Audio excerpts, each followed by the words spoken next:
Monkeying around. Drunk monkeys. That's right. They're giving tourists and natives a run for their money in the vacation paradise of St. Kitts. But it's not all fun and games. Instead, researchers are discovering a lot about human drinking habits by studying the kind of happy hour that never looked so, well, hairy. Here's John Berman.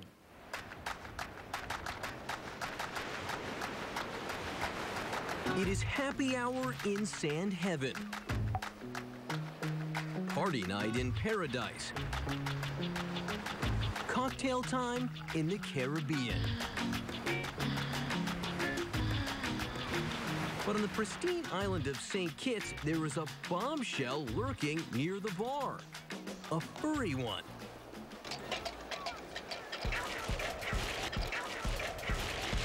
Yes, here it is always monkey hour, monkey night, monkey time.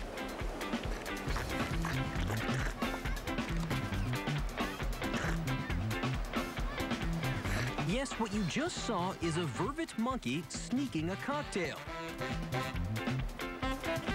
And another.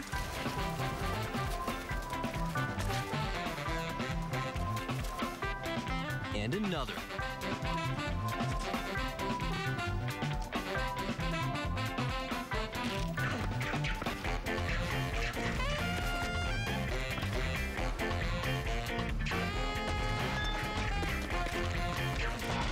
Yes, it does seem, forgive the pun, that they are party animals.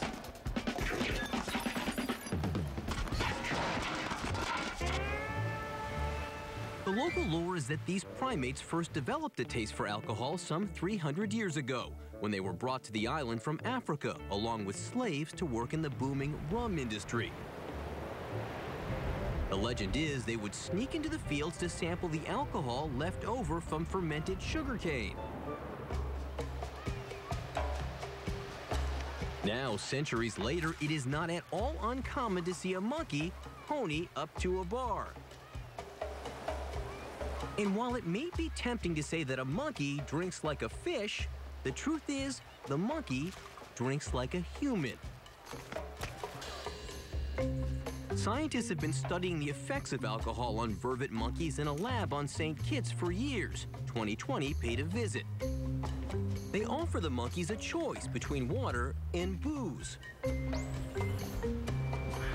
And what researchers have discovered is that monkey drinking habits are just like ours, the same patterns.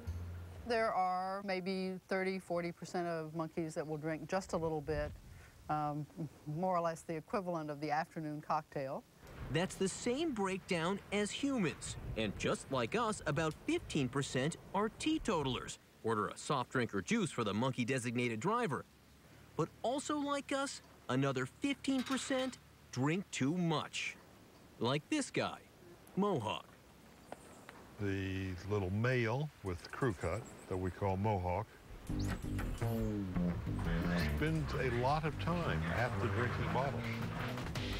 And he drinks steadily, and he pushes other animals away when they try to share with him. He holds his liquor rather well. But other monkeys, it seems, not so much. Bad drunks, bad monkey drunks. Don't we all know some guy like this?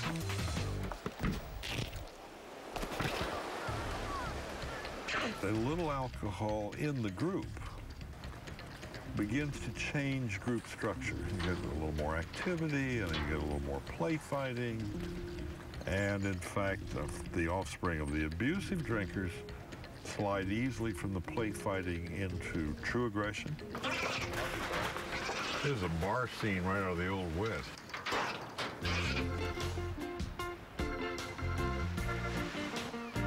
Monkeys, of course, sharing 97% of our DNA, are our genetic cousins, or in some lab settings, our drunk uncles. In the end, this isn't about monkey business, it's about human business and human life. Scientists are studying how and why these guys drink to learn more about how and why we drink.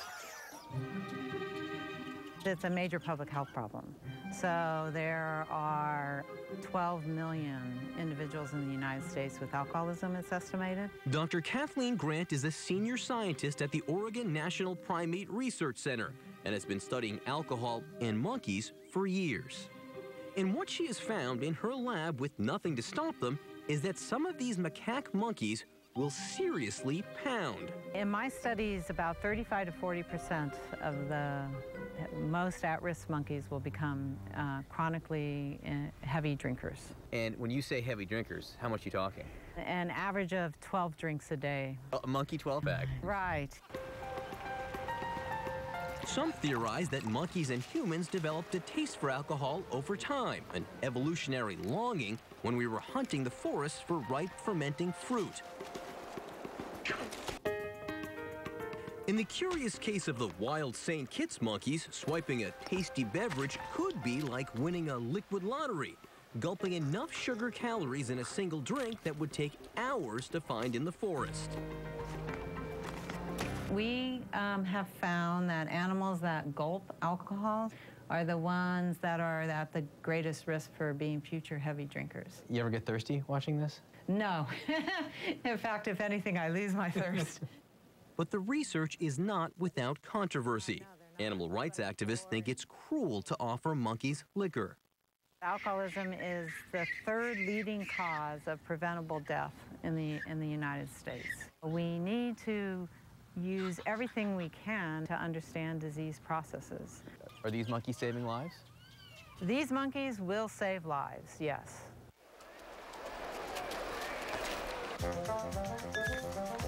But back on St. Kitts, these wild monkeys aren't being offered anything. They're taking. Another day in paradise.